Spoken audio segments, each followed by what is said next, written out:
This is my report for our annual meetings in 2021.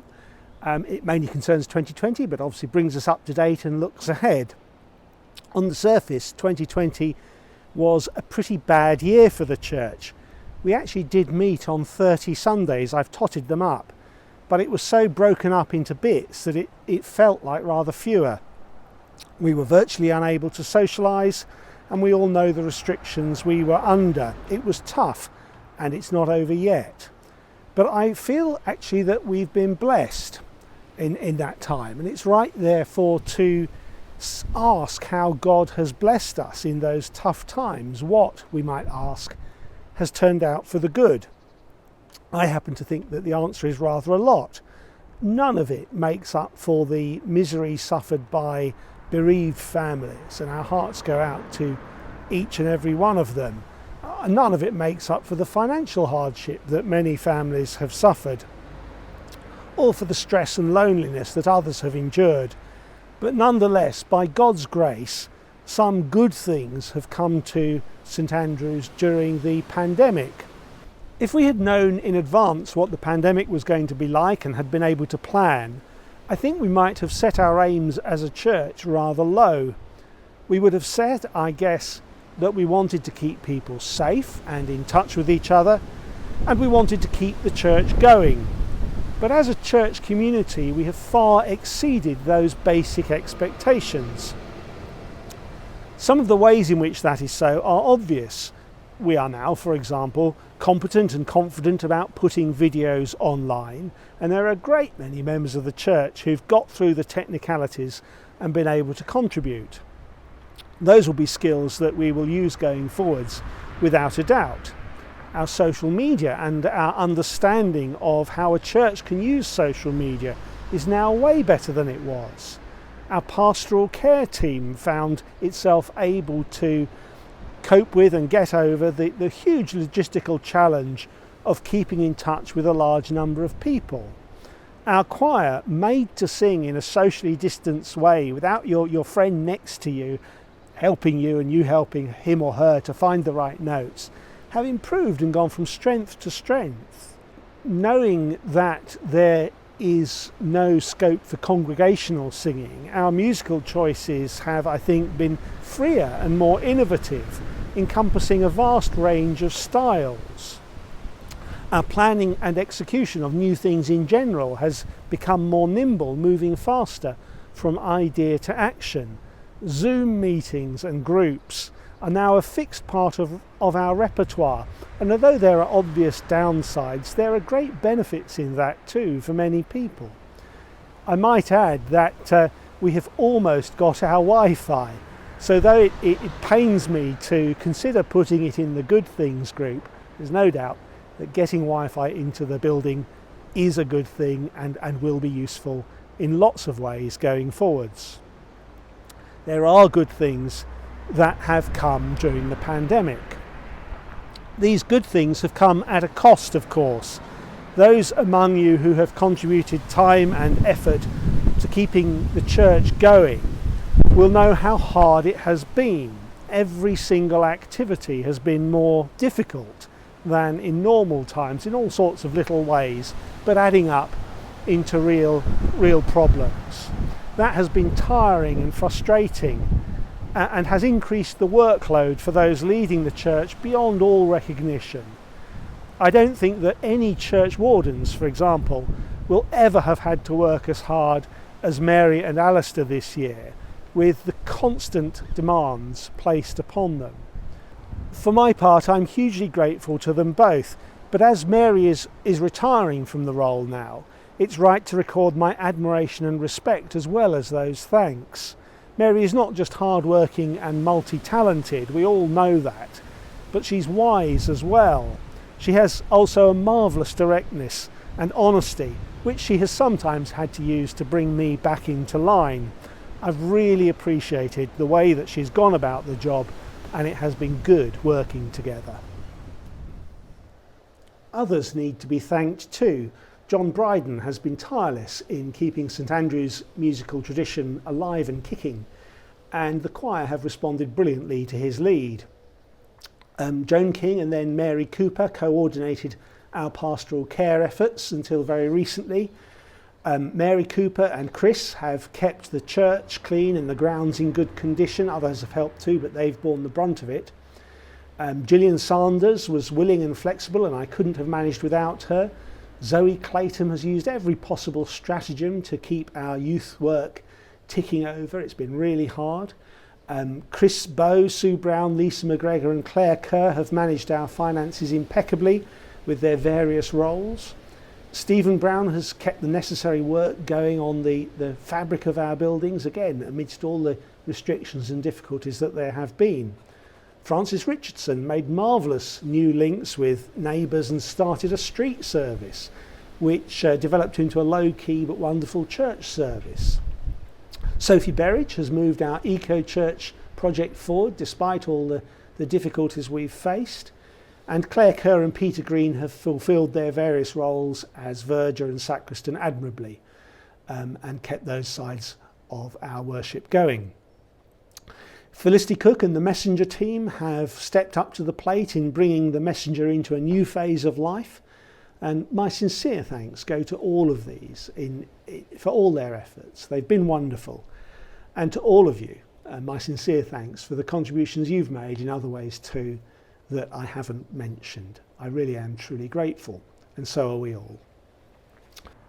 Lisa Mcgregor has our grateful thanks in another respect too. As our parish safeguarding officer until a few weeks ago, she coped admirably with constantly changing circumstances through the year and endless new ways of doing things, each requiring careful thought and preparation. Lisa characteristically wanted no fuss made as she came to the end of her time in the role, but I do just want to record my gratitude for a difficult job well done, and for the way in which Lisa used all her energies to drag us into adopting modern safe practices. We should have been more willing. Aside from the nuts and bolts of the role, I think that in 2.5 years, Lisa has brought about the cultural change that we so sorely needed. That's huge progress. It now just needs embedding, and that's up to us all. Rob Needle has taken on the PSO role, and our thanks to him for stepping up. And if I may give one further special thank you, last but by no means least, it's to our curate Claire. How fortunate we have been to have Claire at this particular time. Innovative, resourceful, kind, immensely hard-working. These are just some of the right words. Thank you, Claire, from all of us. We're grateful. One of the innovations that Claire and Sue Brown came up with was Forest Church. Sue Brown has led our children's work fantastically over several years now, and the Forest Church innovation has been wonderful. Sue and Claire would be the first to say that in a sense it was forced upon us.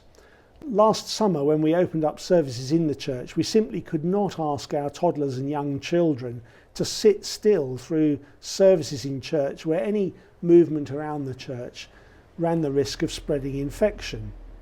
The Johnson Hall was too small to cope with social distancing, really. And so Forest Church came about. It's been a huge success. It has been actually much more of an all-age endeavour than Messy Church in the Hall ever was, although it was all-age. It's been good to see, for example, some of our indoors aficionados giving Forest Church a try. I'm sure that in time there will be movement the other way too, which is as it should be. Crucially, Forest Church has been a very easy service to invite people to. It's unthreatening, relaxed, fun and inclusive. But when people come to it, they hear the Bible read and the good news preached, Holy Communion is offered, and they sing and pray. What's not to like? Of course, there are difficulties with having concurrent services indoors and out, and we're alive to the fact that at the moment they are two very separate events. We need to get our after-service coffee going again as soon as we reasonably can, because that's an obvious point of contact. And to mitigate the separation, we will need to have occasional all-together services like we did on Easter Day. And when movement and intermingling is permitted, we may sometimes have our two separate services come together at the end, perhaps for communion together. If we do that, incidentally, it won't necessarily be the outdoors coming in. We may well ask those inside to go out for communion on occasions. What happens outside is proper church, just as much as our inside offering is. I shouldn't need to say that, but I feel that I do. So I think it would be good for us all occasionally to enjoy communion outside. Amidst all these things that we can all see are good, I'm conscious that I've caused upset, even some anger, by making changes to our pattern of services. I'm not the only architect of what has happened, and it's not only my thoughts that have gone into it, but the ideas for the changes came from me, and on this issue the buck definitely stops with me. There has been a spectrum of responses, and within that very wide spectrum, I do know that it has been really hard for a few, and I am very sorry to have made that so. I'm sorry for making that so, but at the same time, I'm not sorry for making the changes. I have to hold that tension and be honest about it. In my annual report last year, still available in both written and video form, I set out my thinking, and I'm not going to repeat it all now. In short, my view, and I know that not everyone shares it, my view is that in offering only communion services both at its early service and its mid-morning service every Sunday, St Andrew's was choosing to make the gospel inaccessible, at least to some, in our modern society. Without repeating what I said last year, I would like to develop that just a little. When St Andrew's adopted that pattern in the early 1970s, I think, it was joining what was known as the Parish communion movement, a movement which had a deliberate policy of holding a communion service as its main act of worship every week. Before that, the staple diet had been matins, what we would categorise as a liturgical but non-Eucharistic service. That's one with set words and prayers, but not a communion. At that time, it would have been the norm in many churches to have an early BCP communion every week, as it was in St Andrew's, but the mid-morning communion only monthly or less. Actually, the BCP stipulates that parishioners should receive communion at least 3 times a year, and inevitably just 3 times a year had become the norm in many places. I hasten to say that we're not going there. In any event, in the 1970s, following the parish communion movement and changing to a mid-morning communion every week was the course St Andrew's took. Speak to those who hold the church's historical memory that far back, and they will tell you that there was something of a row about it at the time. The parish communion movement really took off about that time in many churches, but it had been around since the early 1900s, having come out of the Catholicising Oxford movement of the mid-19th century. One of the slogans of the parish communion movement, it was really a campaign group within the Church of England, was the Lord's people around the Lord's table on the Lord's day. That's a very neat slogan, but as soon as you state it, you can see the movement's fatal flaw in today's society. If virtually everyone in a community counts themselves as Christian, then the movement is pretty inclusive. But nowadays that is not the situation, and having the main Sunday service every week as a communion is neither inclusive nor welcoming. In a way, the rot that would expose the movement's flaw was setting in around the time St Andrew's and many other churches joined it. To illustrate that with my own experience, as would be the case with many other children growing up in the 60s and 70s, our family never went to church except for baptisms, weddings and funerals. My parents had no interest in church or in seeing me confirmed. Missiologists, those who study mission, would refer to my parents as de-churched. They had been brought up in church, but they had left, they were de-churched. And they would refer to me as a child and as a young adult as unchurched, I had never had any regular experience of going to church. Now, many children of the 60s are now grandparents. Our society has a large number of families, I suspect a majority, with 3 or at least 2 unchurched generations. In that sort of society, the aims and slogans of the parish communion movement, the Lord's people around the Lord's table on the Lord's day, become a recipe for largely limiting the gospel to those who have already accepted it as true. We tried with every possible effort to grow our old 9:45 a.m. service for 4.5 years since my appointment before the first lockdown, and I'm sure my predecessors did too. I've come to the conclusion that it cannot be done. The time had come to change and to do so radically. I don't know if our new services will help to produce growth. None of us know quite how changes will work out. But I do know that growth was not possible with the old pattern. So we have to try something new in conjunction with all our other outreach efforts.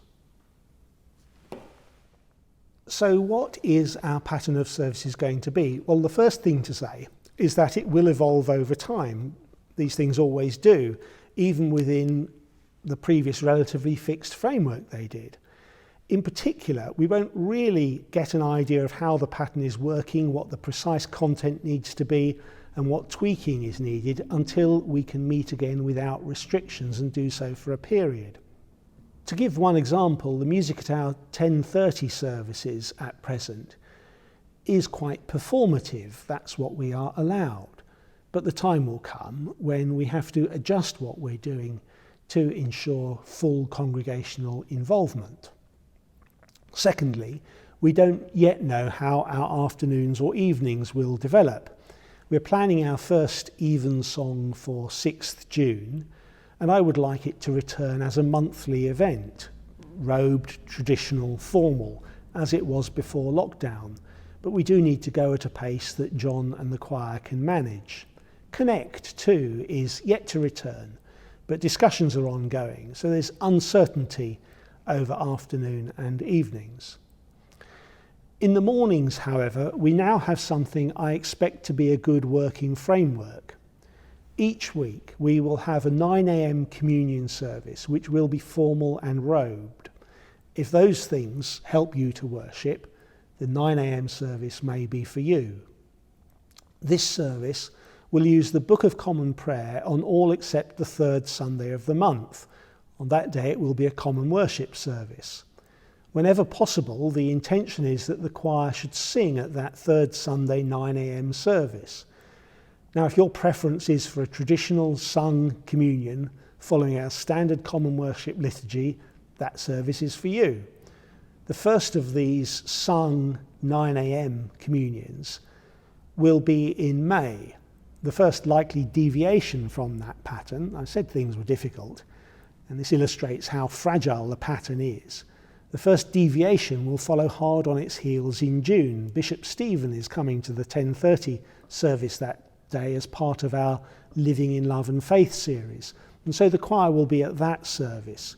But we will still have a common worship said communion at 9 a.m. on that day. On other weeks, the 9 a.m. service will be a quiet said service.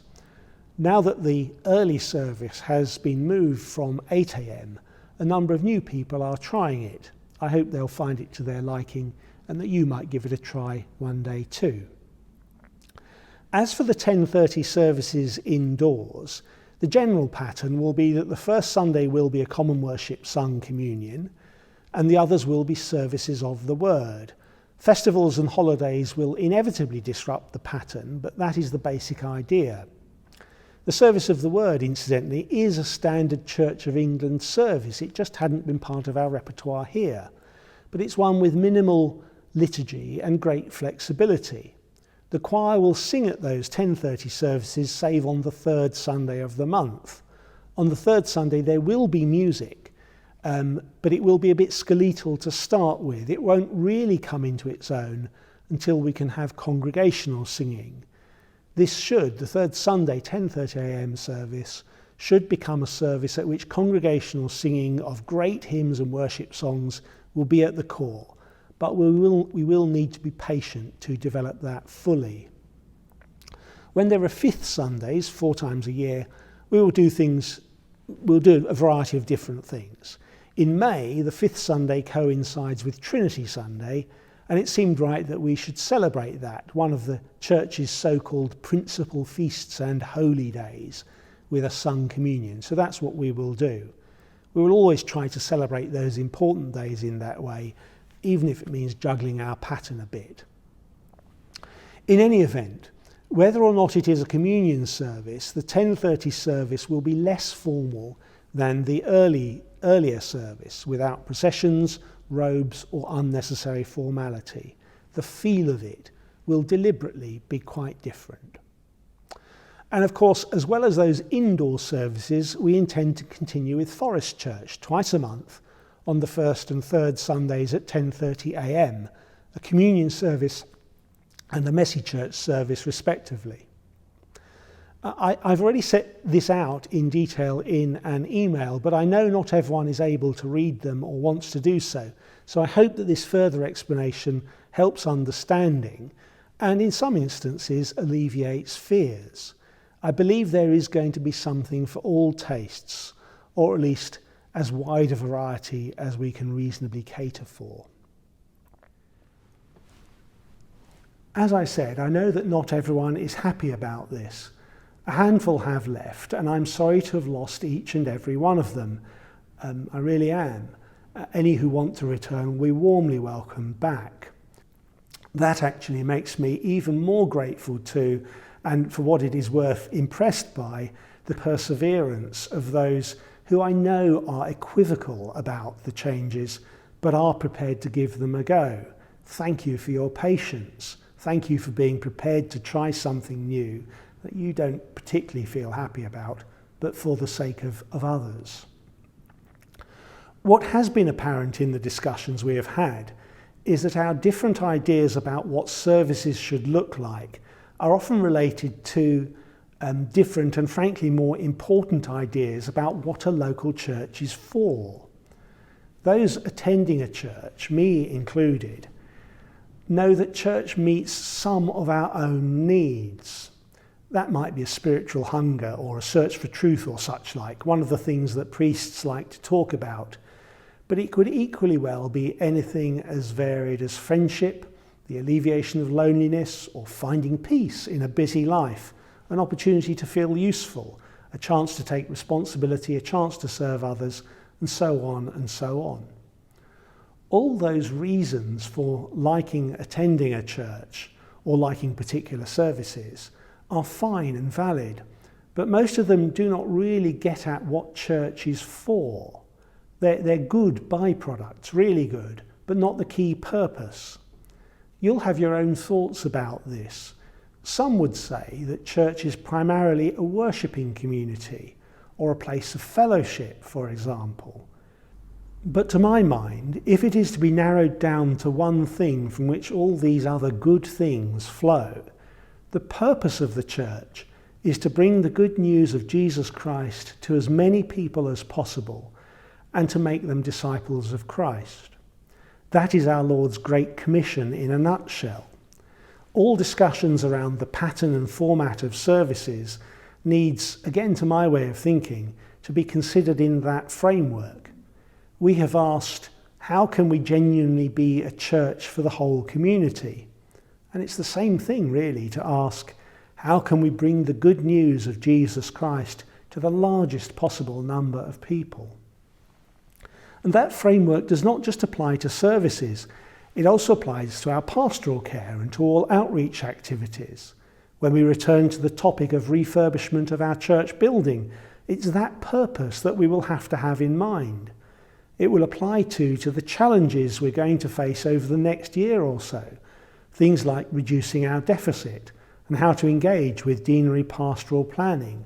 Always the issue is, how can we better be a church for the whole community? Or how can we bring the good news of Jesus Christ to as many people as possible? I should say that in asking these types of questions and trying to do something about the decline in attendance, we are acting in line with what the diocese expects of us. And that is something that may be important when the deanery planning process once again considers which parishes should continue to operate independently and with their own priest. Having all this in mind, my take on where we are and what the future holds for us is genuinely optimistic. I think we are gradually embedding the idea of being a church for the whole community in our thinking, of actively pursuing that. We know, though we do not articulate it often, that the purpose of the church is to spread the good news of Jesus Christ and to make disciples. Now, I believe that the worst of the pandemic is over, but even if, God forbid, we're hit with another lockdown, we will weather it. We have weathered the storm so far and come through it safe and intact. We have exceeded any aims that we could reasonably have set ourselves. We're tired at this point, all of us, exceptionally so, deeply so, but we are not defeated. We have God in word and spirit, and we have each other. By God's grace, we have been able to be innovative in the ways we've sought to spread the gospel. We have a wonderful opportunity to do God's work in this place, and there are signs of really good things happening. My suggestion, my final thought, pray for the Spirit to act in this place. Pray for growth, and then hang on for the ride. Every blessing to you all.